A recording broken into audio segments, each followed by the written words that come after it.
자, 여러분 안녕하십니까? 예. 오늘 수업 처음인가요? 아예 이번 과정에 처음인가요? 다른 과목 한번 한 적이 없나요? 그렇군요. 그럼 민법을 모든 학원에서 민법을 다 첫 강의로 집어넣군요. 자, 우리 공인중개사 과정이 아니고 주택관리사 과정이죠. 맞습니까? 자, 제대로 들어오신 겁니까? 교실? 네, 좋습니다. 주택관리사, 정확히는 이제 주택관리사 보라고 하죠. 근데 주택관리사 보 자격을 취득하면 소장님으로 나가시고 3년이 있으면 자동적으로 주택관리사가 되는 거기 때문에 주택관리사 시험이죠. 주택관리사 시험은 별도로 보지 않습니다. 주택관리사 보가 그냥 주택관리사가 되는 겁니다. 자, 일단은 1차, 2차 이렇게 나눠지죠. 이제 하나 물어볼게요. 주택관리사 자격은 국가 전문 자격입니까? 국가 공인 자격입니까? 국가 기술 자격입니까? 1번, 2번, 3번. 전문 자격 1번, 공인 자격 2번, 기술 자격 3번. 몇 번이죠? 제 말 못 들으셨습니까? 네, 국가 전문 자격입니다. 변호사, 변리사, 세무사, 회계사와 똑같이 국가 전문 자격입니다. 레벨이 조금 다르죠. 레벨은 수입 가지고 결정이 되는 거거든요. 수입은 이제 변호사 쪽이 더 많죠. 세무사, 회계사 이런 쪽이.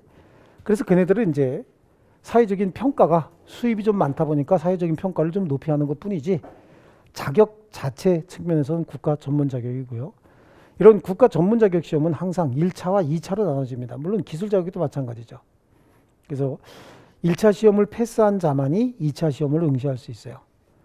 어떤 자격은 1차와 2차 시험을 같이 봐서 1차 시험을 합격한 자만 2차 시험을 채점을 하는 경우도 있고요. 우리는 아예 1차와 2차 시험이 분리돼 있죠. 1차를 합격하고 한 2달에서 석 달 중간 한 80일, 7, 80일 요 사이에 이제 2차를 또 이렇게 봅니다. 뭐 1차와 2차 텀이 너무 짧아요. 사실은요. 근데 이제 다행스러운 건 2차는 2과목이기 때문에 뭐 진짜 열심히 하면은 또 될 수도 있다. 뭐 그런 그 관념도 있습니다. 어쨌든 그 1차 시험은 이렇게 1교시와 2교시로 나눠져요. 자, 민법은 여기 2교시에 들어가 있습니다. 여기서 민법 시험을 보게 됩니다. 40문항이죠. 1교시에는 회계원리하고 시설개론이라고 해서 80문항을 봅니다. 80문항. 전에는 이걸 같이 봤어요. 120분에 150분을 줘서 120문제를 한꺼번에 봤어요. 근데 수험생들이 이건 너무 가혹하다 막 이런 식으로 해서 막 그 컴플레인을 했는데 잘못 컴플레인 한 거예요. 왜냐하면 세 과목을 같이 봐야 한 과목이 좀 어려워 갖고 시간을 많이 뺏기면 이런 것들은 쉽거든요. 또 이게 어려워서 시간을 많이 뺏긴다 그러면 이것들이 좀 쉽게 나와요. 이렇게 균형을 맞췄어요. 전에는 어느 정도. 그래서 시간을 이쪽에서 세이브해서 이쪽에다가 할애하고 이런 것들이 가능했거든요. 근데 이렇게 분리해 버리니까 어쨌든 둘 중에 하나는 어렵습니다. 그 다음에 이건 어떨까요? 쉽게 낼까요, 이걸? 여러분이 민법 출제 교수라고 생각하면 1시간 내에 나 혼자 독자적으로 평가를 받아요. 그러면 난이도를 정확하게 집어넣습니다. 난이도를. 그래서 모든 시험이 그래. 민법도 누구나가 다 맞을 수 있는 점수 하라고 하죠. 하. 이게 이제 40% 정도가 나오는 거죠. 40%면 16문제가 나온다는 얘기입니다. 그 다음에 중중에서 중상 정도 되는 문제들 있죠. 그걸 또 한 40% 넣습니다. 요거는 이제 중하가 20% 정도, 중상이 20% 정도라고 해서 40% 정도 집어넣습니다. 그럼 요게 이제 한 8문제 정도, 8문제 되는 거고, 나머지 20% 정도 문제 있죠. 이거는 맞히지 말라고 내는 문제인 거예요. 이런 문제가 한 8문제 정도가 이렇게 나와요. 그럼 우리가 공부해야 되는 대상은 적지 마세요. 이번 3주 동안은 쓰지도 말고 적지도 말고 예습도 하지 말고 복습도 하지 마세요. 네, 아마 다른 과목들은 이제 집에 가고 열심히 복습하세요 막 그럴 텐데 이 두 과목은요. 이건 하지 마세요. 여기 지금 몇 페이지 안 되는 그거 가지고 민법을 공부한다? 말도 안 되는 소리인 거예요. 요 몇 페이지 안 되는 요 분량 가지고 민법 공부한다고 머릿속에 잘못 들어가 있으면 오히려 본 수업할 때 망가질 수가 있어요. 그러니까 제가 기술적으로 아, 민법에 요런 게 포함되어 있습니다 라고 하는 걸 한 번씩 이렇게 알려드릴 거고, 요걸 들으시고 제가 큰 소리로 한번 읊어주세요 라고 하면 3번 해보세요. 그러면 3번 큰 소리로 하는 게 제일 중요합니다. 그래서 뇌에다가 자극을 주고 나면 본 수업할 때 아, 이런 게 있었지, 이런 게 있었지 라고 기억이 나면 되는 거예요. 집에 갔더니 하나도 기억 안 나요. 와, 굉장히 정상입니다. 집에 갔더니 막 이것저것들이 기억납니다. 비정상인 거예요. 이건 뭔가 잘못된 겁니다. 아시겠죠? 그러니까 아예 예습도 복습도 하지 맙니다. 요번 3주 동안만, 요번 3번 수업할 때까지만, 나머지 10월부터 본 수업할 때는 무조건 기본소에다가 밑줄 쳐가면서 공부를 해야 됩니다. 제가 자랑을 하면요, 금년 7월 11일인가요? 주택관리사부 25회 시험에 제가 10월에서 11월 과정에 기본소에다가 밑줄 쳐준 데서 정답이 38개 나왔습니다. 정확하게. 보통 33개에서 35개 정도가 정답이 거기서 나왔는데 이번에는 38개 정도가 나왔어요. 어저께 공인중개사 교수님하고 보면서 이 문제가 왜 쉽다고 하지? 이해가 안 가네. 되게 어려운데. 동형모의고사 중개사를 위해서 만들면서 이 문제를 쉽다고 얘기하는 게 이해가 안 가요. 근데 우리 학생들은 민법은 쉬웠다라고 한 게 왜 그럴까요? 밑줄 쳐준 데서 38개가 답이 나오니까 민법은 쉬웠다 이렇게 느낌이 오는 겁니다. 아시겠죠? 그럼 제가 밑줄 쳐줘라 치라고 한 것만 쳐야 되겠죠. 아무거나 다 쳐놓으면 뭐가 중요한 건지 모른다고. 그 얘기는 뭐냐면 시키는 대로 하라는 얘기예요. 이해하셨습니까? 그러니까 공부하면서 맨 이런 거나 들여다보고 있으면, 근데 이게 재밌어요. 어렵잖아. 어렵고 한 번씩 풀어내면 희열이 쫙 올라오면서 마약 먹은 거하고 비슷한 느낌이 온대요. 이 마약 좋아하는 사람들이 이런 거 하는 거야. 아주 여기에 메모리 돼가지고 그냥 거진 죽어갑니다. 그냥 이거 한 문제 갖고 제발 좀 질문 그만하시라고 해도 계속해서 물어보는 거예요. 이런 게 아니라 여기서 하는 겁니다. 여기서. 그리고 무조건 이거는 맞아야 되죠. 이건 무조건 맞아야 되는 겁니다. 그래서 60점 이상이면 합격인 거예요. 그러면 딱 우리 좀 더 쉽게 가자고. 이거만 죽도록 했다. 그리고 여기서 찍었다. 쉬운 것만 죽도록 하고 여기서 찍었다. 그럼 여기 24문제인데 죽도록 했으면 20문제 맞지 않겠어요? 최소한 아는 문제 20문제 나올 거 아니야. 그럼 4문제가 모르는 문제가 나왔다. 그 다음에 이건 아예 안 했다. 그럼 16문제가 모르는 문제가 나왔다. 그럼 이건 찍어야 될 거 아니냐고. 그렇지 않습니까? 20문제 찍었는데 4문제가 답으로 안 나온다. 그럼 그건 시험 운이 없는 거예요. 20문제 찍으면 양심상 4문제는 답 나와야 되죠. 찍을 때는 또 어떻게 찍는 거냐면 모르면서 자꾸 읽어보고 뭐 하지 말고 일자로 쭉 세우는 거야. 하나로. 답 하나로. 아니 그거야. 객관식 문제는. 내가 봤으니까 22문제는 정확히 내가 아는 문제야. 그럼 2문제만 더 맞으면 합격이잖아요. 아, 무슨 소리인지 잘 모르십니까? 60점 맞으면 합격이니까. 2문제만 더 맞으면 합격이다. 그럼 어떻게 해야 돼요? 읽어가면서 잘 모르면서 느낌이 이거야. 느낌 다 틀릴 겁니다. 느낌으로 가는 게 아니라 기술로 가는 거예요. 기술로. 그래서 만약에 오늘 내 느낌이 3번이 답인 거, 느낌이 좋아. 그럼 3번으로 쭉 쓰는 겁니다. 과감하게. 이게 가장 좋은 시험 전략입니다. 시험도 기술입니다. 기술.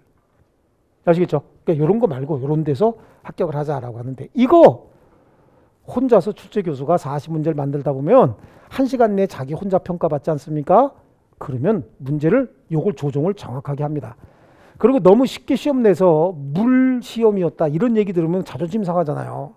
특히 민법 교수들이 대학에서도 그렇고 여기 우리 학원가에서도 민법 교수들이 가장 자존심이 셉니다. 왜냐하면 이분들은 저희들 대학 다닐 때는요. 법과 대학은 의과 대학보다도 커트라인이 높았습니다. 주관식 시험 봤어요. 저는요. 주관식 시험 봐서 그 1차에 예비고사 합격하고 나면 본고사 시험 보고서 들어갔던 세대입니다. 그 법대가 의대보다도 커트라인이 높았습니다. 그 법대 출신들이 그래서 항상 그 자존심이 굉장히 셉니다. 특히 이제 민법 쪽으로 전공한 사람들은 굉장히 자존심이 세죠. 그러니까 그런 얘기 듣기가 싫은 거야. 물 시험이었다 이거 싫다 보니까 요거 굉장히 어렵게 내고 이런 부분도 쉽게 접근하지 못하게 되는 부분이 있어요. 하지만 그런 것들은 저도 좀 압니다. 그래서 제가 기본소에 작년에 기본소에 줄쳐준 내용하고 금년에 기본소에 줄쳐준 내용하고 대동소이하지만 작년에 어렵게 뺀 문제들은 금년엔 또는 안 낼 겁니다. 왜냐하면 기출 분석을 우리가 다 하고 들어가기 때문에 그건 안 낼 거야. 그럼 그거는 살짝 빼버리고 다른 거 가지고 또 이렇게 정리해야 되는 거죠. 기본적으로 꼭 나와야 되는 20문제 정도는 꼭 나옵니다. 아시겠죠? 자, 이렇게 공부를 하시기로 하고, 또 하나 부탁드리고 싶은 건 아까 제가 말씀드렸죠. 여기에 매몰돼 갖고 여기에 막 몸부림치지 말라고요. 이거 다 맞으면 몇 개 맞아요? 8개 맞습니다. 그럼 32개를 찍어야 되는 일이 생길 수가 있어요. 그렇지 않습니까? 좋아요. 그러니까 이제 요거보다는 이런 쪽에 좀 집중하자라고 하는 거하고, 뭐 이거 좀 여담이긴 하지만 요번 추석 연휴 기간 중에 제가 우리 집에 계신 제 아내하고 같이 공조 2 영화를 보러 갔어요. 우리 집사람 왜 자꾸만 2라고 얘기하냐고 2라고 얘기하라는데 2가 2 아니요? 맞죠? 공조 2가 나는 더 좋아요. 남산 1호 터널이 좋아? 남산 1호 산골이 좋아? 우리가 지금 저 언어에서부터 벌써 4대 주의가 들어가 있는 거예요. 터널 그러면 괜찮아 보이고 산골 그러면 산적들이 모아서 통항시 받는 것 같은 느낌이죠. 여기 우리 자꾸만 우리말로 선호할 필요 있습니다. 나 혼자라도 해야죠. 하여튼 공조 2를 봤어요. 근데 오랜만에 봐서 그런지 아니면 요즘에는 극장들이 소규모 극장이라 그런지 사운드는 큰데 얘들 말도 빠르고 다이나마하게 이렇게 지나가면 뭔 소리인지 못 알아듣겠더라고. 한국말인데. 정확한 워딩은 모르겠어요. 근데 그림이나 이렇게 돌아가는 거 보고 무슨 내용인지는 알겠더라고. 여기 뭐냐? 우리 시험 공부도 마찬가지예요. 전체 하나의 문장 속에서 요 단어는 내가 모르겠다. 하지만 전체 의미는 알겠다. 라고 하면 그건 아는 걸로 넘어가야지. 지금 무슨 국어 시간도 아닌데 단어 하나 가지고 매몰돼 가지고 이 단어는 이렇게도 해석될 수 있는데요. 아니야. 국어에서 해석하는 거하고 법학에서 해석하는 거하고 법학은 중의적이고 다의적인 표현이 너무 많아요. 그러다 보니까 법학에서 쓰는 단어하고 국어학에서 쓰는 단어하고 의미가 달리 표현되는 경우도 많이 있는데 자꾸만 문법적으로 맞습니까? 라고 하면은 국어 공부하셔야지 왜 민법 공부하시냐고.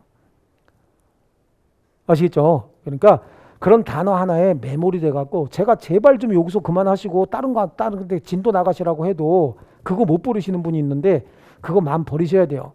안 버리시면 떨어집니다. 제가 확신합니다. 아시겠죠? 그러니까 내가 내용을 보고 문장을 이해해야 될 거는 이해를 해야 되는 거예요.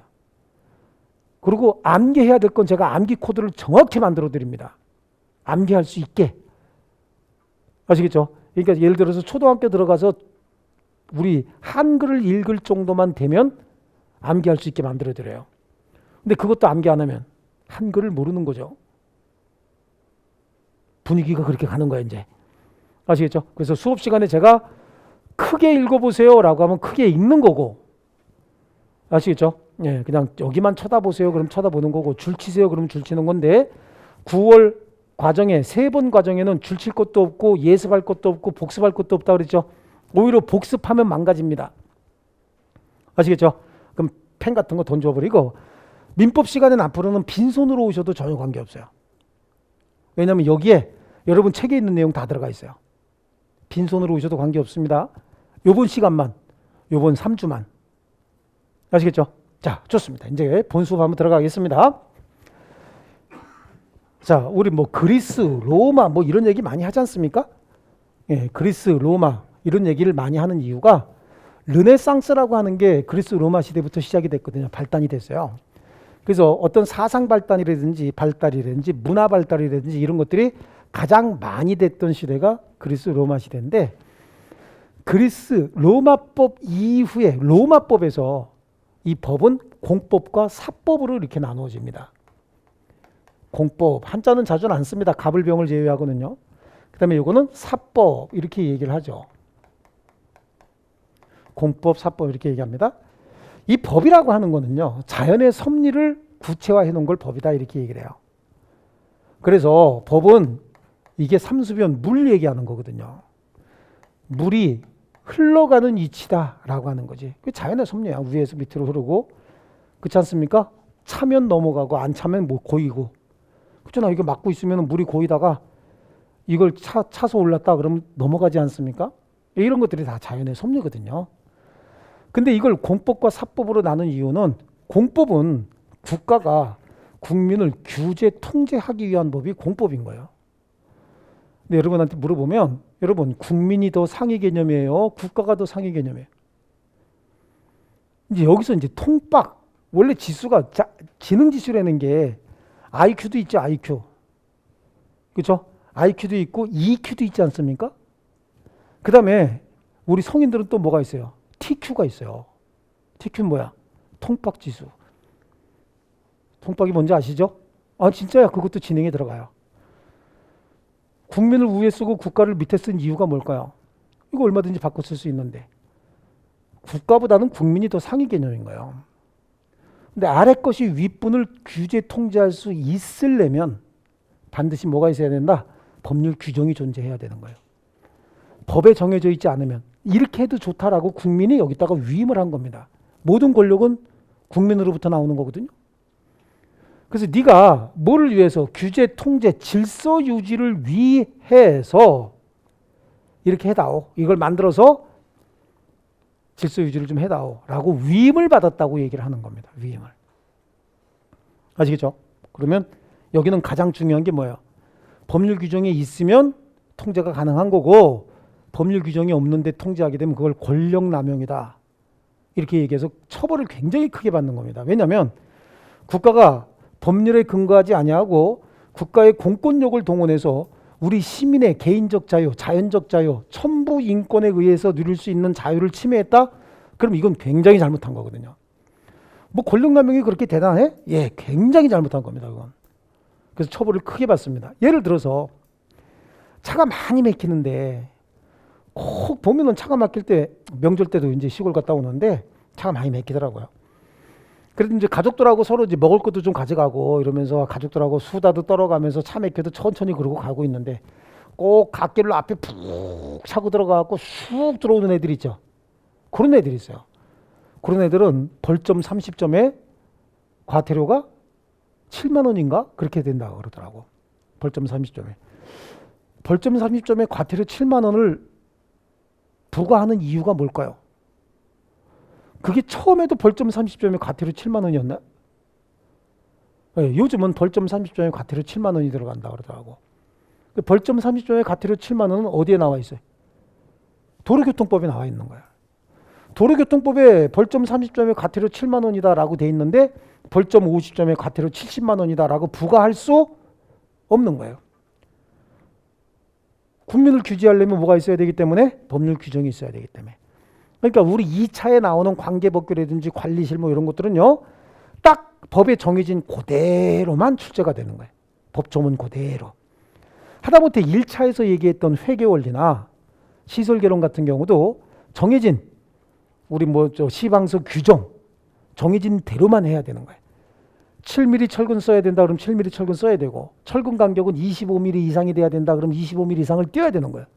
안 그러면 철근 간격이 너무 좁으면 그 안에 자갈 같은 게 안 들어가 콘크리트 같은 게 흘러 들어가지 않아 가지고 거기 공백이 생기면 이게 구조물이 약해지는 거예요. 이런 게 이제 민법을 제외한 나머지 과정은 회계도 회계 처리 규정이 있어요.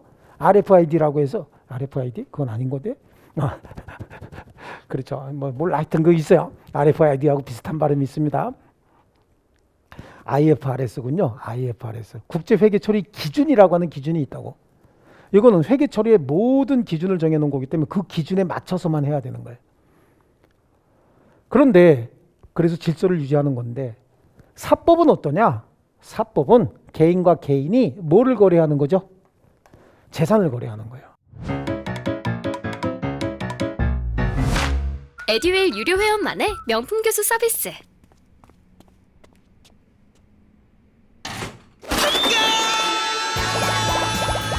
합격이 쉬워지는 명품 교수님 혜택. 오직 에듀윌 유료 회원에게만. 에듀윌. 여러분도 개인이고 나도 개인이거든요. 개인 그러니까 조금 혼란스러우니까 얘를 뭐라고 불렀어? 갑이라고 부르고 얘를 을이라고 부르는 겁니다. 그럼 갑과 을이 재산을 거래한다. 누구 재산 거래할까요? 갑이. 지 재산 거래하는 거지. 을은 누구 재산 거래해? 지 재산 거래하는 거예요. 서로 간에. 남의 재산 막 갖다 거래하면 그걸 뭐라고 불러요? 세 글자로? 도둑놈. 뭐만 물어보면 어려워하는데 굉장히 쉬운 것만 물어봅니다. 자, 그래요.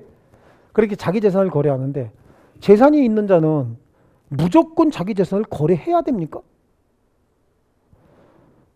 즉 재산을 거래한다. 이 말은 다른 말로 얘기하면 이 거래를 다른 말로 얘기를 하면 법률 행위를 한다. 이게 이제 시험에 쓰는 용어들은 법률 행위를 한다. 이렇게도 얘기를 하고요.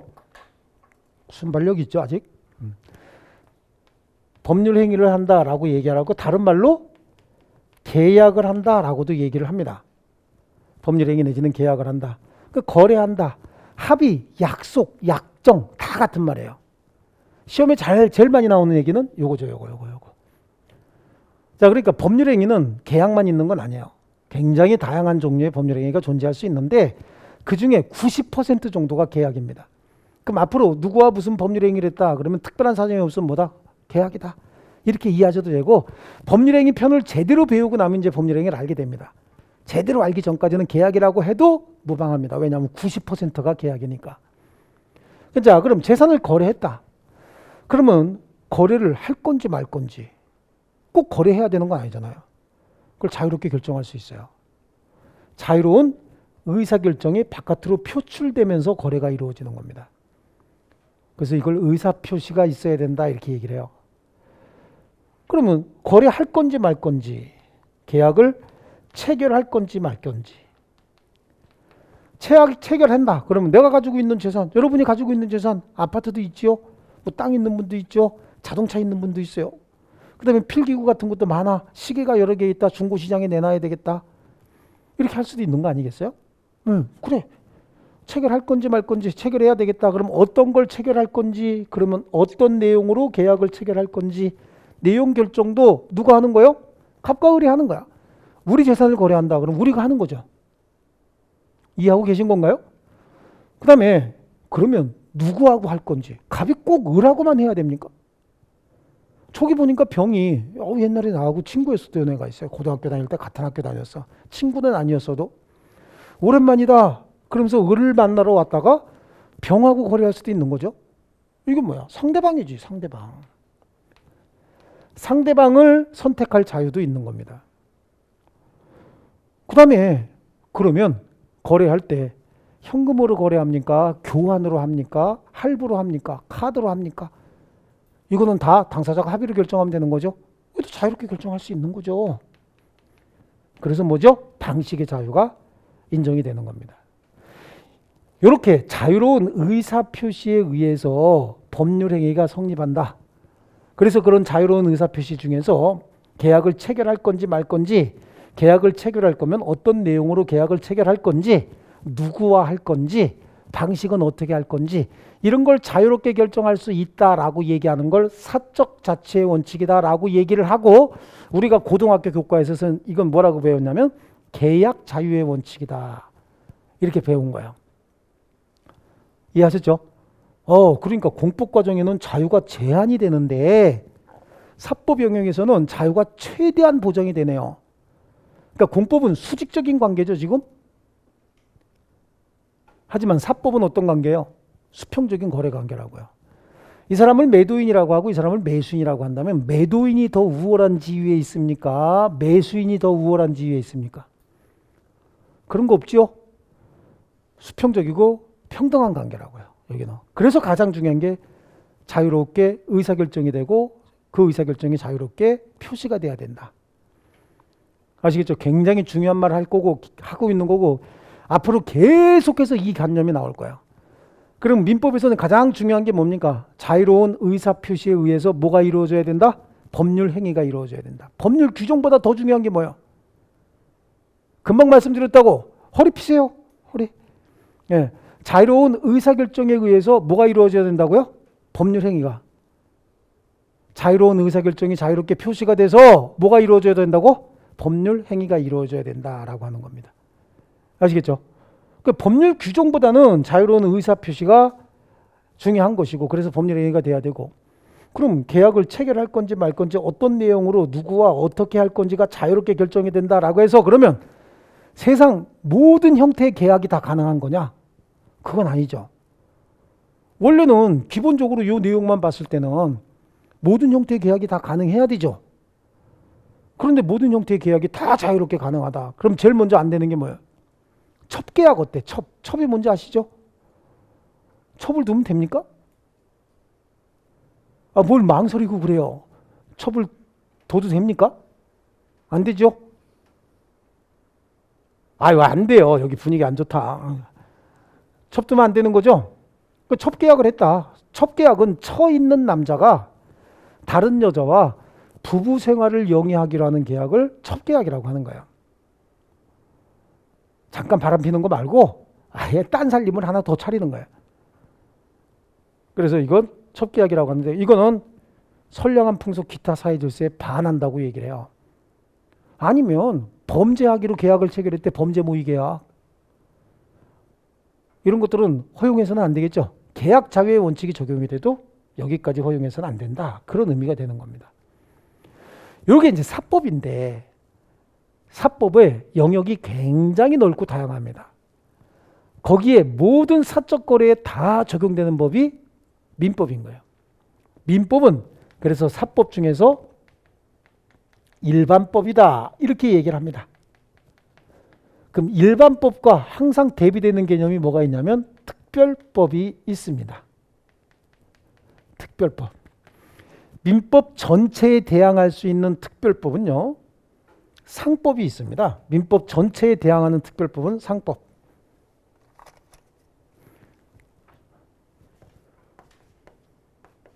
책 안 넘기셔도 제가 된다고 말씀을 드렸죠. 상법이 있습니다.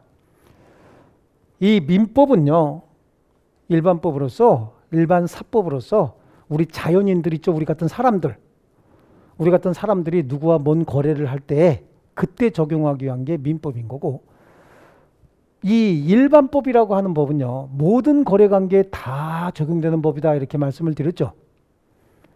그럼 모든 거래관계, 사적인 모든 거래관계에 다 적용돼요, 민법이. 그럼 상법은 뭐냐? 상법은 법인이, 영리법인이 상품을 거래할 때 그때 적용하기 위한 법이 상법인 거예요. 그러니까 상법은 영리법인이 뭐를 거래할 때요? 상품을 거래할 때만 적용됩니다. 아시겠죠? 그러면 민법은 상법에도 상사 영역, 상품 거래할 때도 민법은 적용됩니까? 안 됩니까? 다시 한번, 이게 자꾸만 상상력을 동원해야 되는 거예요. 여러분 지금 중학교, 고등학교 때처럼 공부해서 단순히 몇 개 암기해가지고 맞히는 거 하나도 없습니다. 민법에. 3문제, 4문제밖에 안 나와요. 빨리 알려주지, 난 그냥 암기해서 해버릴 테니까 라고 하는데, 민법 암기하게 되면요, 아마 죽을 겁니다. 암기 못합니다. 절대. 암기해야 되는 거 몇 문제 없습니다. 한 3문제, 4문제밖에 없어요. 암기해서 맞출 수 있는 거. 나머지 36문제는 이해를 바탕으로 해서 응용을 해서 풀어내야 됩니다. 중학교, 고등학교 때 공부하듯이 그렇게 뭐 선생님 얘기해주면 나는 이거 밑줄 쳐서 해결할까, 이거 하나도 그렇게 안 됩니다. 무조건 떨어집니다. 나는 학교 때 공부 좀 했어. 천만의 말씀이에요. 학교 때 공부한 거 가지고 공부 좀 했다라고 해서 민법 해결 안 됩니다. 독하게 안 되는 게 민법이에요. 아시겠습니까? 잘 들으십니다. 자, 일반법 설명을 다시 할 거예요. 자꾸만 제가 이해시키려고 덤벼드는 겁니다. 일반법은 사적인 모든 거래관계에 다 적용한다고 그랬죠. 그게 일반법인 거예요. 상법은 상인이 상품을 거래할 때 적용하기 위한 법이에요. 상품 거래도 사적인 거래관계 아닌가요? 맞잖아요. 그럼 민법은 상품 거래에도 적용할 수 있어요, 없어요? 있어요. 민법은 상품 거래에도 적용할 수 있어요. 그런데 상품을 거래하는 영역에서 민법을 적용하려고 보니 이 민법 규정과 똑같은 규정이 상법에 있는데 민법의 내용과 살짝 다른 형태의 거래를 방식을 가지고 있는 거예요. 그럼 결국은 민법하고 상법이 서로 충돌할 거 아닙니까? 그럼 어떤 법을 우선시해야 되느냐라고 하는 문제가 생기는 거예요. 이걸 그냥 법으로 정해놓지 않으면, 일반 원칙으로 정해놓지 않으면 서로 간에 내가 잘났다고 싸울 거 아닙니까? 그때는 그래서 특별법 우선의 원칙이다 라고 하는 원칙을 가지고 있는 거예요. 그러니까 일반법인 민법은 상품 거래에도 적용을 하는데, 다만 상법에 없는 내용은 당연히 민법이 적용이 돼서 효과가 나타나는 거예요. 근데 민법을 적용하려고 보니 상법에도 같은 내용의 규정이 있는데 거래 방식이 조금 다르더라. 법률 효과 나타내는 방식이 조금 다르더라. 그럼 민법을 적용하게 되면 A로 효과가 나타날 수 있고 상법을 적용하게 되면 B로 효과가 나타날 수 있다라고 하는데 지금 뭐 거래한다 그랬죠? 상품 거래라고 얘기했잖아요. 그러면 민법이 먼저 적용돼요? 상법이 먼저 적용돼? 상법이 먼저 적용되는데 그걸 뭐라고 부른다고요? 특별법 우선의 원칙이다. 이렇게 얘기를 하는 겁니다. 이해되셨습니까? 좋습니다. 특별법 우선의 원칙이고 그러면 민법은 재산을 거래할 때 적용하기 위한 법이라고 했는데 그럼 민법의 핵심 내용은 뭘까요? 민법의 핵심 내용이 뭐예요? 민법의 핵심 내용은 전부 재산에 관한 거겠죠. 재산. 민법의 내용은 전부 재산에 관한 내용입니다. 재산. 그래서 여기 보니까 이 재산법이 있죠. 재산. 여러분도 재산 좀 있지요? 여러분이 있는 재산이 대표적인 게 뭡니까? 아파트 재산 맞죠? 그 부동산입니다. 땅도 좀 있으신 분 있으신가요? 땅. 혹시 나는 은행에 예금이 많아. 한번 손 들어보세요. 비밀이야. 그죠? 그건 얘기해 줄 수 없어. 그런 거 다 재산이지 않습니까? 사람은 재산으로 취급이 됩니까? 안 됩니까? 사람은 얼마 전까지 재산이었었어요. 우리 1900년대 우리 6.25 났을 때도 종들이 주인 마님들 짐 이렇게 저 울러매고 같이 피난 다니고 그랬습니다. 무거운 거 다 돌쇠들이 이렇게 지게에다가 지고 다니고 그랬습니다. 그 종을 노비라고 하지 않습니까? 노비 노예가 재산이었었어요, 전에는. 재산의 개념은 아주 굉장히 다양하게 인류가 시작이 되면서 굉장히 다양하게 이제 흘러나오다가 최근에는 전 세계 모든 국가에 다 재산은 물건에 대한 권리인 물권, 그다음에 사람에 대한 급부 청구권인 채권 이렇게 나눠집니다. 이 물건이라고 하는 건 한자로 이렇게 씁니다. 물권이라고 하는 건 물권 이렇게 써요. 물건에 대한 배타적 지배권이다 이렇게 얘기를 합니다. 요거는 이제 물권 쪽에 우리가 공부할 때 권리의 주체인 인이 권리의 객체인 물건에 대해서 행사하는 배타적이고 직접적인 지배권이다 이렇게 얘기를 하고요. 이렇게 배타적으로 직접적으로 지배해서 이로부터 나오는 이익을 독점적으로 향유할 목적으로 이런 행동을 하는 것이다. 이거 학문적으로 이렇게 접근을 해요. 근데 지금 이런 얘기하면 다음 주에 안 나와. 그죠? 이건 또 설명을 달리 해야 되는 거야. 그러면 여러분이 가지고 있는 아무 물건이나 물건 하나 들어보세요. 좀 시키는 대로 해보세요. 그렇죠? 아무 물건이나 하나 들어보세요. 네, 그래요. 그 물건은 여러분이 지금 쓰기 위해서 가지고 있는 거죠. 근데 제가 아무 얘기 없이 쑥 가져왔다고. 그럼 화가 납니까? 저게 무시하는 것도 아니고. 그럼 뭐라 그럽니까? 아, 돌려주세요라고 하는 거죠. 제가 가져와가지고 씩 웃으면서 이쪽 분을 드렸어요. 그럼 날 짝 째려보면서 이분한테 내 거니까 돌려주시오라고 하겠죠. 그랬더니 이분은 또 에이 몰라 그리고 뒷분한테 드렸다고. 그럼 또 짝 째려보면서 뒷분한테 내 거니까 돌려주시오라고 할 수 있죠. 요게 이제 타인의 간섭 없이 내가 독자적으로 이익을 누릴 수 있는 배타적 지배권이고 다른 사람의 간섭을 받지 않는 지배권이고 그리고 가져간 나뿐만 아니라 누가 점유하고 있던 그 사람에게 늘 쫓아다니면서 행사할 수 있는 권리예요. 이걸 물권이라고 합니다. 뭐라고 한다고요? 대답해 보세요. 휴대폰 지금 꺼내지 마십시오. 부탁드립니다. 수업 시간에는. 예. 수업 시간에 휴대폰 보시면 저를 무시하는 거잖아요. 그렇지 않습니까? 자, 물권은 물건의 소유자가 자기 소유물에서 행사에 대해서 행사하는 배타적 지배권이고 자기 소유물을 누가 가지고 있든 그 사람에게 언제나 행사할 수 있습니다. 그래서 이 물권을 우리는 세상 사람 누구에게나 다 주장할 수 있는 권리다라고 해서 대세권이라고 합니다. 채권은 말이죠. 채권은 이렇게 씁니다. 채권이요. 이 채권은 사람에게 돈을 달라고 재산을 달라고 주장할 수 있는 권리다. 그런 의미가 있어요. 자, 예를 들어서 제가 10,000원 빌려드렸습니다. 10,000원. 그리고 오늘 갚기로 한 날이에요.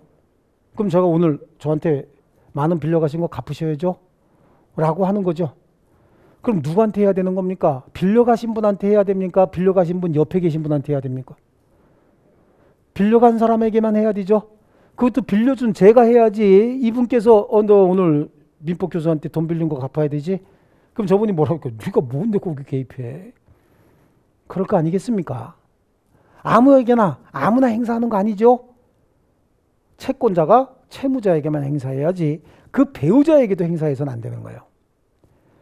그래서 이 채권은 채권자가 채무자에게만 행사하니까 대세권이요, 대인권이에요. 대인권이란 말이죠. 이게 현대 모든 사회에서 이야기하고 있는 재산입니다. 이게 재산. 그리고 과거에는 이 가족법이 없었습니다. 민법에. 그랬다가 이 가족법이 생기기 시작한 것도 20세기 들어서서 가족법이 생기기 시작한 거예요. 그 전에는요, 재산을 가진 사람이 사망을 합니다. 그럼 처음부터 한번 올라가 보자고요. 재산을 가지신 분이 사망을 하면 그 재산은 누구한테 승계가 됩니까? 자식들에게요? 진짜 그랬을까요? 아닌 거예요. 약탈 경제 시대에는요, 재산 가진 사람이 사망하게 하면 제일 힘센 사람이 재산을 제일 많이 가지고 있다가 죽죠. 그럼 두 번째로 힘센 놈이 다 뺏어가는 거예요. 그러한 상징적인 의미를 보여주기 위해서 최고 권력자가 전쟁에 나가서 죽잖아요. 그럼 최고 권력자의 부인과 딸들을 겁탈을 합니다. 그리고 아들들은 어떡합니까? 다 죽입니다. 왜냐하면 얘네들은 크면 이제 나한테 저항해서 원래 씨도 두고 못한다고 최고 권력자의 아들들도 나중에 크면 최고 권력자가 될 가능성이 있습니다. 그렇기 때문에 덤벼들 거라고. 그러니까 싹 다 죽입니다. 그리고 그 자기가 겁탈한 최고 권력자의 부인하고 딸은 노예를 삼는 거예요.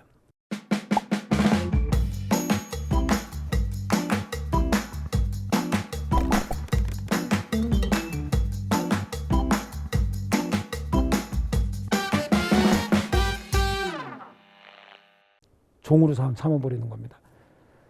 그래요. 그러니까 최고 권력자가 생각을 합니다. 내가 언제든지 전쟁 나가서 죽을 수도 있고, 그럼 내 처자식들 분명히 저거 눈빛 이상한 놈 저놈이 그냥 저놈도 힘센 놈이긴 한데 저놈이 뭔가 못된 짓을 할 것 같아. 그럼 그걸 방어해야 되지 않겠습니까? 그럼 어떻게 하는 거예요? 내 남동생을 키우는 거예요. 내 바로 밑에 남동생 아니면 나이 좀 차이 나는 남동생 있죠? 남동생을 힘있게 키우는 겁니다. 그래서 처음에는 형제 상속이 있었던 거예요. 상속이. 들어보셨나요? 형제 상속. 그 상속은 처음에는 형제 상속이 있었어요. 형제가. 형제 상속이 있었던 취지는 아시겠죠? 이렇게 상속이 돼요. 우리 아직도 그 제도가 남아있어요. 형사 취수 제도가 있어요. 형사 취수라고 하는 제도가. 그 형사 취수는 형이 죽으면 형수하고 조카를 동생이 키운다는 얘기예요. 이게 일본으로 넘어가면서 일본 애들이 이걸 잘못 해석해서 형사 취수는 형이 죽으면 형수를 내만원으로 삼는다. 일본에는 그런 제도가 아직도 있대요. 일부 지역에는. 근데 우리나라에는 형사 취수 제도가 흔적이 남아있어요. 어디에 남아있어요? 아버지의 동생을 우리 뭐라고 불러요? 작은 아버지라고 부르잖아요. 그게 그 흔적이 남아있는 거예요. 외국에 가면 작은 아버지 있어요? 그냥 전부 엉클이야. 그런 거지 무슨 뭐 작은 아버지 이런 게 없어요. 근데 우리는 아직 그 제도가 남아 있었던 거예요. 한국에는. 왜냐하면 한국은 전통을 굉장히 중시하는데 미국이 무슨 전통이 있는 나라입니까? 그렇기 때문에 그런 흔적을 찾아볼 수가 없는 겁니다. 걔네들은요. 이해하셨습니까? 좋아요. 그러다 보니까 재산을 승계받는 사람이 필요했는데 그 재산을 승계받는 사람들을 다 뭐라고 부릅니까? 가족이라고 부르는 거고. 가족의 개념은 어떤 사람이 친족에 해당하고 이 재산을 승계받는 사람의 범위가 어디에 해당하고 그런 얘기고 그네들은 어떤 비율에 의해서 재산을 상속받는다라고 법으로 정해놓은 거예요. 그러면 처음에는 상속을 받을 때 누가 상속받았다고요? 동생이, 남동생이. 왜? 남동생이 힘이 제일 센 거예요. 그 재산을 상속받고 집안을 지킵니다. 그런데 사회가 안정이 되고 힘없는 여성이나 나이 어린 애기들이 재산을 승계받아도 함부로 못 뺏어가는 제도가 정착이 돼버려요. 그럼 그 재산은 굳이 동생 줄 필요 없이, 힘센 동생 줄 필요 없이 누구에게 상속시키면 되는 거죠? 부인하고 자식들에게. 근데 부인하고 자식들에게 상속을 시켰는데도 그때도 장남이 제일 많이 받아가는 이유가 장남이 제일 힘이 세거든. 장남하고 막내, 장남은 19살이야. 막내는 3살이고 누가 힘이 세? 붙여봐야 알아? 뭐 반응이 이러냐. 그거 안 붙여봐도 알죠? 그래서 옛날에는 장남이 상속을 제일 많이 받았다는 게. 성년이 된 장남은 어머니보다도 힘이 세는 거예요. 물리적 힘이. 거기서 힘은 다 물리적 힘을 얘기하는 거예요. 그러니까 사회가 발전이 안 되고 후진적인 사회는요, 남자들의 힘이 셉니다. 후진적인 사회는 법이나 이성, 지성보다는 뭐야? 물리력이거든요. 이게 우선하는 사회가 후진적인 사회인 거예요. 그러니까 그런 데서는 남자들의 힘이 세고요. 선진국으로 갈수록 제도가 잘 정착이 되고 문화가 많이 발달한 나라일수록 누구 입김이 셉니까? 여성들의 입김이 세지는 거예요. 그래서 여성들의 입김이 세지면 일단 뭐가 떨어진다 그래? 국력이 떨어진다 그러는 거예요. 그 국력이 떨어지면 국가의 힘이 떨어지면 전쟁이 나는 거고. 그래서 이제 이렇게 세계 역사는 이렇게 순환하는 겁니다. 계속해서 전쟁과 평화가 이렇게 계속 순환하는 거고, 예, 그렇게 이렇게 해왔던 거예요. 세계 전쟁사 같은 거 보면요. 그래서 이제 가족이 필요하고 그런 가족들은 상속을 받는다. 결국은 이것도 뭘 위해서 생긴 거야? 재산을 승계받기 위해서 생긴 겁니다. 그래서 법의 구성은 재산법과 가족법이라고 하는데 사실은 다 재산법인 거예요. 그럼 이건 뭐 하는 거냐? 이거는 여기 물권법 할 때 권리 얘기하는 거거든요. 채권법 할 때 이 권리 얘기하는 거예요. 친족법에도 친족권이 있어요. 이 안에 보면은요. 아주 양은 많지 않지만 친족권. 상속법에도 상속권이라는 얘기는 들어보셨죠? 상속권이 있습니다. 이렇게 권 안에 포함되어 있는 이런 공통적인 요소들을 전부 모아서 여기다가 정리해 놓은 거예요. 왜냐하면 여기에도 있고 여기에도 있고 여기에도 있고 여기에도 있는 공통적인 내용을 여기서도 얘기하고 그러면 법전이 너무 커지죠. 그러니까 이걸 잘 요약해서 다이제스트해서 모아놓은 게 여기죠. 총칙이라고. 그럼 총칙의 내용은 뭐가 돼야 되는 거죠? 총칙의 내용은 권리가 돼야 되는 거지. 그렇지 않습니까? 권리가 돼야 되는데, 그러면 이제 총칙을 맨 앞에다 두고 권리 그러고 나오면 이게 민법인지 권리법인지 알아? 모르죠. 그러니까 총칙 맨 앞에, 권리 앞에다가 통칙이라고 하는 걸 둬서, 여기서 통칙이라고 하는 건 여기서부터 여기까지 전부 다 흐르는 기본 정신이다 그런 뜻인 거예요. 통칙이라고 하는 걸 둬서 이 법은 민법이다라고 해서 민법 제1조하고 이 법에 흐르는 기본적인 정신은 이것이다라고 해서 신의성실의 원칙 두 가지 법조문이 들어가 있어요. 민법은 이렇게 구성이 되어 있는 거예요. 총칙, 물권, 채권, 친족, 상속. 한번 읽어보겠습니다. 크게 시작. 제가 오늘까지 해서 부산에 하나, 부평에 하나, 대방 2학원에 하나라고 하는데, 제가 정확하게 말씀드리면요, 다른 학원 수강생들도 보고 있을 겁니다. 여기가 지금 협조 제일 안 합니다. 예, 협조 제일 안 합니다. 진짜로. 예. 좋습니다. 다시 한번 해볼게요. 근데 그거는 여러분 손해입니다. 제 수업하는 방식이 조금 유니크해도 인터넷에 저 네이버 같은데 제 이름 치면은 인물 검색이 됩니다. 제가 자랑하면요. 그만큼 한 시대를 제가 한번 끌어나갔던 민법 선생입니다. 쫓아해 주시고 제 방식대로 잘 쫓아하시면 전부 70점 이상, 80점 이상까지도 보장할 수 있는데, 이렇게 안 쫓아오면 안 돼. 지금 제가 23년째 하고 있는데, 강의를 23년째 처음입니다. 이 정도까지. 제가 계속해서 끌어오려고 하는데 계속해서 밀어붙이는 게 처음이에요. 이렇게 하시면 안 됩니다. 진짜로. 다시 한번. 뭐라고요? 이렇게 5개 편으로 구성이 되어 있고, 이 총칙은 물권, 채권, 친족, 상속의 공통점을 뽑아서 만들어 놨고, 그 공통적인 내용이 뭐라고요? 권리인 거예요. 권리. 근데 권리법이라고 오해할까봐 이건 민법이고 전체적인 흐르는 정신이 이런 것이다 라고 해서 통칙을 뒀고, 이 권리는 권리의 주체가 누구고 이렇게 쓰면 안 되겠다. 여기 써야 될 내용이 또 있으니까요. 이 권리에 관한 내용은요, 총칙에 그렇게 되어 있습니다. 권리의 주체, 권리를 행사할 수 있는 지위 자격을 갖춘 자가 누구고, 권리의 객체는 어떤 것, 권리 행사의 대상은 어떤 것들이 있고, 권리가 발생, 변경, 소멸하는 걸 권리의 변동이라고 얘기하거든요. 권리는 어떤 상황에서 이 사람에서 저 사람에게 이동한다. 발생, 변경, 소멸. 자, 잠깐 요거 매매할게요. 이분하고 매매합니다. 제가 매도인이고 매수인이에요. 10,000원에 팔고 사기로 했습니다. 그래서 저하고 10,000원에 사실래요? 뭐 한 거야? 의사표시한 거죠. 10,000원에 사겠습니다. 의사표시했죠. 의사표시가 서로 내용도 일치하고 상대방도 일치하면 그때 법률행위 계약이 성립했죠. 그럼 계약이 성립했으면 계약의 내용대로 이행을 해줬어요. 그리고 10,000원 받았다고. 그럼 내 소유권이 소멸했죠. 소유권이 하나 생겼죠. 소유권이 발생했고 이 소유권이 신의영위에서 우리 수험생에게로 이동했잖아요. 이게 변경이 되는 거죠. 변경. 그리고 내 소유권은 소멸하는 거죠. 이렇게 발생, 변경, 소멸하는 걸 한마디로 뭐라 그런다? 변동이라고 그러는 거예요. 아시겠죠? 지금 둘이 법률행위 했으니까 권리가 변동이 되는 거죠. 근데 권리가 변동이 될 때는 반드시 법률 행위를 해야만 변동이 되느냐? 법률 행위가 없어도 변동이 되는 경우가 있다고.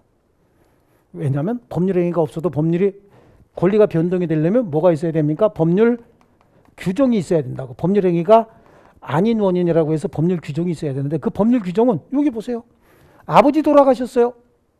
아버지가 재산을 30억 정도 갖고 있었습니다. 누구에게 승계됩니까? 옆집 아저씨한테 승계됩니까? 가족들한테 승계되죠? 왜 승계될까요? 왜? 법에 그렇게 정해져 있습니다.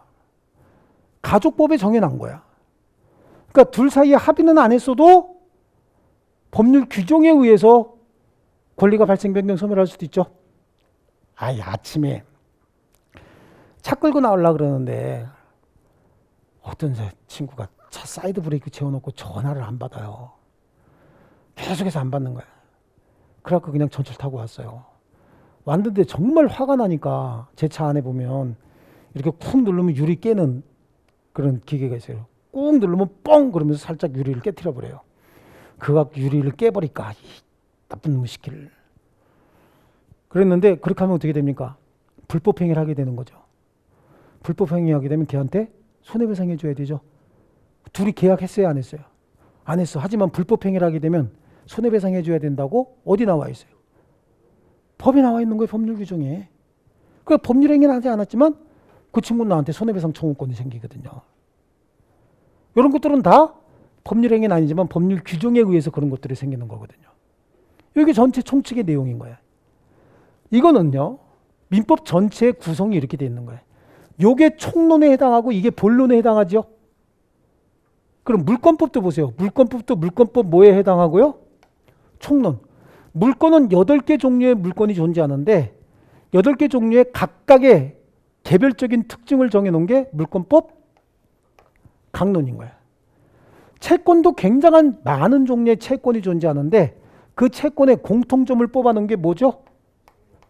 총론, 강론 이렇게 구성이 되어 있고 친족, 상속도 마찬가지예요. 전체적인 공통점은 여기 들어와 있고 각 파트별로 공통적인 것들, 개별적인 효력들, 공통적인 것들, 개별적인 효력 이렇게 민법을 구성합니다. 이거는 우리 법뿐만 아니라 대한민국 법체계 전부가 이렇게 구성이 되어 있어요. 아시겠죠? 이게 독일법이 이렇게 구성이 되어 있는 걸 그대로 받아들인 겁니다. 독일법을. 그럼 우리 시험 범위는 어디까지냐? 우리 시험 범위는 여기까지인 거예요. 여기까지가 우리 시험 범위예요. 근데 문제는 총칙에서 60%가 출제가 되고 재산법인 물권 채권에서 40%가 출제가 됩니다. 그렇다는 얘기는 40문제 중에서 여기서 24문제가 나오고 여기서 16문제가 나온다 그런 얘기잖아요. 그렇지 않습니까? 그런데 공부해야 되는 양은 총칙은 민법 제1조부터 184조까지가 돼 있어요. 여기는 민법 제185조부터 시작해갖고 한 700 몇 조? 그러니까 정확하게 573개 조문인가 그래요. 여기는 184개 조문이고. 근데 실제 보면 여기가 훨씬 더 많죠. 그러니까 사실은 총칙의 3배 정도 되는 양이에요, 이게. 그러다 보니까 우리는 전략적으로 시험을 이쪽에 좀 집중을 하고, 그렇다 하더라도 요 내용이 쉬운 내용은 아니잖아. 왜냐하면 여기 있는 공통점이라고 얘기했잖아요. 총칙을 다 공부해도 뭔 소리인지 하나도 몰라. 하나도 모르는데 여기를 공부하면 구체적인 내용을 배우고 나니까 이거 이해하겠구나. 이렇게 되는 거예요. 이해하셨습니까? 그래서 균형 있게. 사실은 24문제, 16문제라고 하는데 실제로 보면은 여기 있는 내용이 여기 답으로 많이 나와서 어떻게 보면 21문제에서 22문제라고 보고 여기는 16문제에서 19문제까지도 나온다고 봐야 돼요. 이쪽 내용이. 그래서 거의 뭐 반반 정도씩 이렇게 나온다. 이렇게 이해하시는 게 편하죠. 이해되셨죠? 지금 요거 가지고 뭘 설명한 거냐면, 자, 우리 책으로 보세요. 책에 보면은 요 맨 앞장에 요 그림이 그대로 나와 있죠. 그 밑에 보시면 법은 공법과 사법으로 구분한다 되어 있죠. 줄치지 마시고 그냥 눈으로 확인만 하세요. 그 다음에 두 번째, 민법은 사법 중 일반법이라고 얘기하고 있죠. 일반법. 그 다음에 넘겨보십니다. 넘겨보시면 특별법 우선의 원칙이라고 하는 게 나오지 않습니까? 그거 하나만 줄치는 겁니다. 그래서 일반법과 특별법이 충돌하면 뭐가 우선한다? 특별법이 우선한다 라고 돼 있죠.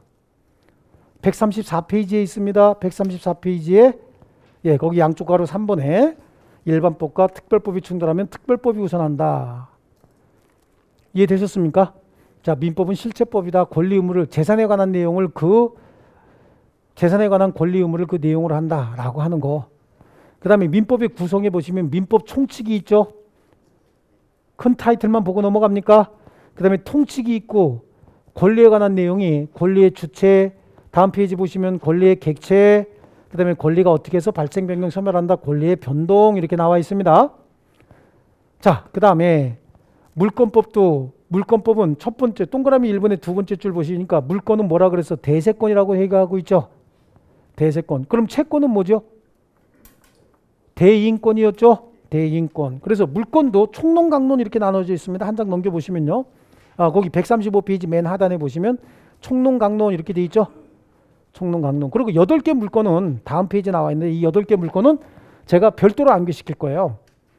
그래서 소지, 전지, 저질, 유점 이래가지고 한번 그냥 끝내기 뭐 하니까 한번 쫓아해 볼까요? 소지, 전지, 저질, 유점 해보세요. 소지, 전지, 저질, 유점. 이게 이제 8개 물건이고요. 제가 소지 누구와 전지 누구는 영화 배우들이죠. 저질이다, 얼굴에 점 있다.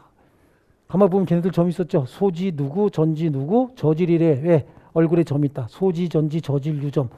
앞으로 암기해야 되는 사항은 다 이런 식으로 엮어서 만드는 거예요. 누구라고 정확히 제가 호명 안 했습니다. 자, 그 다음 밑에 보니까 채권법 나오잖아요. 그 채권법도 채권법 편성이 1번에 채권 총론, 채권 강론 이렇게 돼 있어요.